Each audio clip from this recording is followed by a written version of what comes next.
नमस्कार, मी श्रीजा श्रीधर पांढरकर, इयत्ता 8वी बालविद्या मंदिर हायस्कूल नानलपेठ परभणीची विद्यार्थी।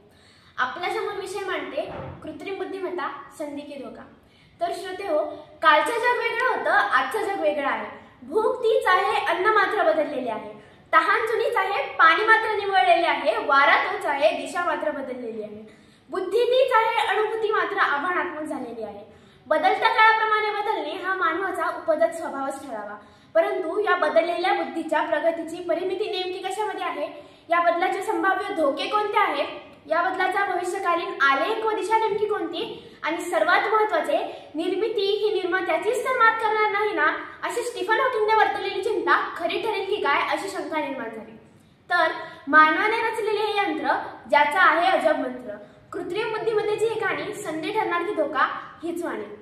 श्रोते हो, थोडासा ऐतिहासिक आढावा घेतला तर लक्षात येते की अश्मयुगापासून ते 17व्या शतकात झालेल्या औद्योगिक क्रांतीपर्यंत ते 18व्या शतकात डार्विनने मांडलेल्या उत्क्रांतीच्या सिद्धांतापासून 1990च्या जागतिकीकरणापर्यंत ते आजचा 21व्या शतकातील तंत्रज्ञानाने प्रगत माणूस, हा सर्वसमृद्ध प्रवास मानवाने त्याच्याजवळ असलेली एक अमूल्य देणगी म्हणजेच बुद्धिमत्तेच्या जोरावर राखला।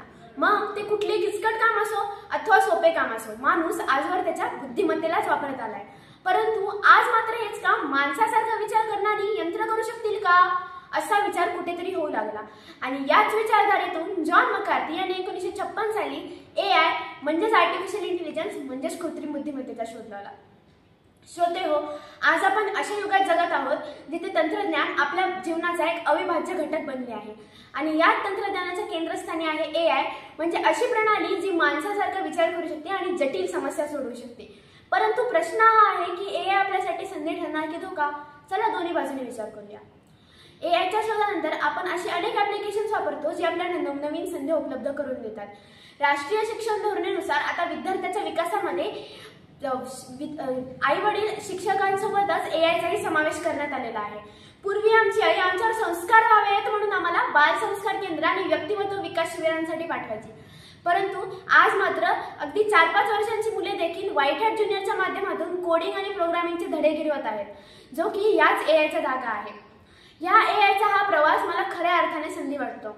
श्रोते हो, कृषी क्षेत्राकडे पाहिले ना तर जगाचा पोशिंदा अर्थातच शेतकरी राजा आज याच AIच्या मदतीने लाखो रुपयांचा नफा कमवत आहे। म्हणजेच AI हे कृषी क्षेत्रासाठी देखील संधी ठरलेले आहे।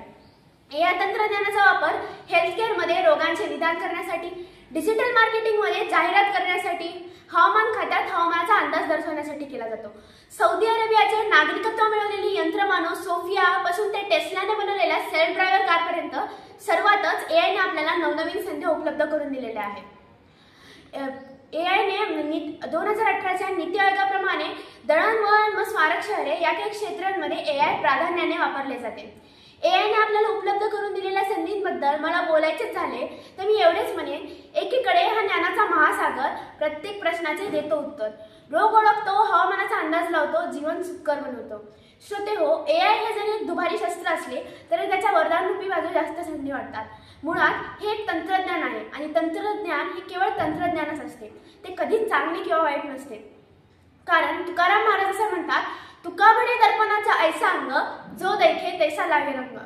याचाच अर्थ कुठली गोष्ट चांगली आहे की वाईट हे त्याच्या वापरावर अवलंबून असते। AI हे एक शक्तिशाली साधन आहे, त्याचा वापर करून आपण मानवाचा विकासही करू शकतो किंवा त्याचा गैरवापर करून आपण स्वतःसाठीच एक संकट निर्माण करू शकतो। जसे AIचा वापर करून बनावट माहिती व खोटे व्हिडिओ बनवणे सोपे झाले आहे। यामुळे फसवणूक, दिशाभूल आणि बदनामीचे प्रकार वाढू शकतात।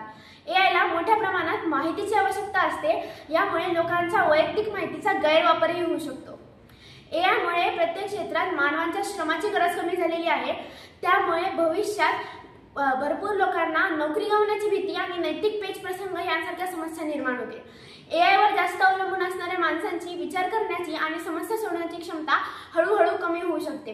जेव्हा एखादे काम करण्याची सवय AIला लावली जाते तेव्हा माणूस स्वतः ते काम करण्याचे विसरून जातो। यामुळेच सृजनशीलता, क्रिटिकल थिंकिंग यासारख्या मानवी कौशल्यांवर परिणाम होऊ शकतो।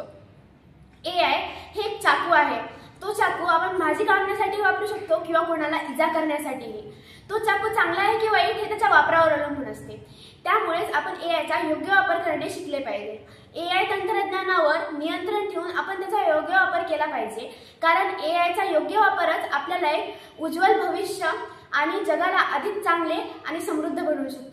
जाता जाता एवढं सांगेन, या देशाची एक सुशिक्षित तरुण युवक म्हणून मी तंत्रज्ञानाकडे नेहमीच मानवजातीचा एक महत्त्वपूर्ण आणि क्रांतिकारक शोध म्हणून पाहिले आहे। एआयने आपले जग अशा प्रकारे बदलून टाकले आहे ज्याची आपण कधी कल्पनाही केली नसेल। त्याने आपले रोजचे दैनंदिन कामे अधिक कार्यक्षम बनवली आहेत, तसेच प्रत्येक क्षेत्रात सकारात्मक योगदान दिले आहे।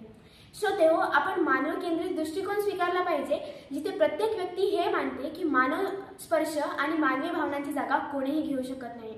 यांसारखे अर्थपूर्ण आणि मजबूत नातेसंबंध बनवणे हा मानवी जगण्याचा आधारस्तंभ आहे। मला असे वाटते की एआय हे मानवाची जागा घेण्यासाठी नाही, तर मानवाला मदत करण्यासाठी आले आहे।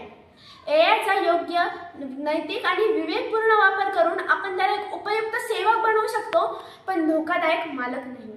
धन्यवाद।